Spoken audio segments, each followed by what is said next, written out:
Hello बच्चों, let's read the question. Question says for a particle moving in xy plane, initial velocity of particle is u is equals to u1 I plus u2j, and acceleration of the particle is always a is equals to a1 I plus a2j, where u1, u2, a1, a2 are constants. Some parameters of motion is given in the column 1. Match the corresponding path given in column 2.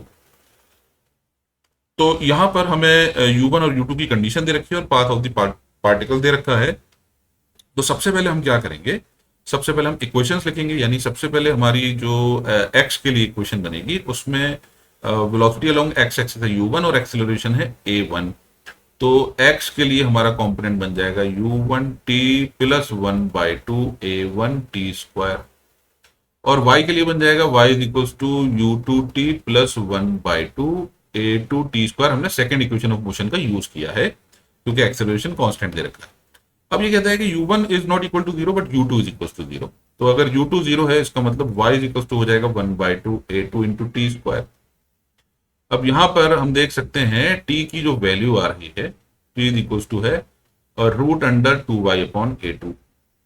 तो clearly जब ये value यहां substitute की जाएगी तो ये बनेगा u1 root under 2y upon a2 plus 1/2 a1 into 2y upon a2 which forms the equation of parabola. तो क्लियरली ये पैराबोला होगा। तो हमारा ए के लिए आंसर हो जाएगा डी। अब आते हैं सेकंड केस। सेकंड केस में u1 इज इक्वल टू 0 है, u2 is not equal to 0। तो सेकंड और फर्स्ट केस एब्सोल्युटली सेम है, यानी इसके लिए जो इक्वेशन बनेगी हमारी उसमें x हो जाएगा फिर हमारे पास x is equal to 1/2 a1t square. तो t की वैल्यू हो जाएगी under root 2x upon a1। इसका मतलब y इज इक्वल टू हो जाएगा u2 under root 2x upon a1 plus 1/2 a2 into 2x upon a2। तो ये भी इक्वेशन ऑफ पैराबोला बन जाएगी, यानी b के लिए भी हमारा ऑप्शन हो जाएगा b। थर्ड केस में u1 is equal to 0, u2 is equal to 0 है।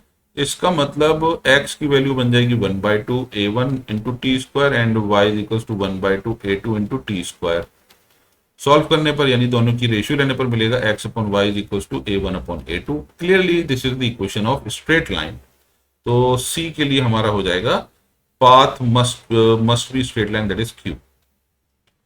फोर्थ केस में हमें दोनों ही वैल्यूज नॉन जीरो दे रखी है, यानी u1 u2 और a1 a2। तो यहां पर हम बोल सकते हैं कि अगर एक्सेलरेशन और वेलोसिटी एक ही डायरेक्शन में अगर हैं तो इस केस में हमारी लाइन हो जाएगी स्ट्रेट, और अगर इनकी डायरेक्शंस डिफरेंट हैं तो फिर ये पैराबोला हो सकता है। तो may be a straight line, may be A parabola. तो डी के लिए ऑप्शन हो जाएगा आर एंड एस। तो हमारा सही आंसर होगा 4। I hope you understood the solution. Thank you.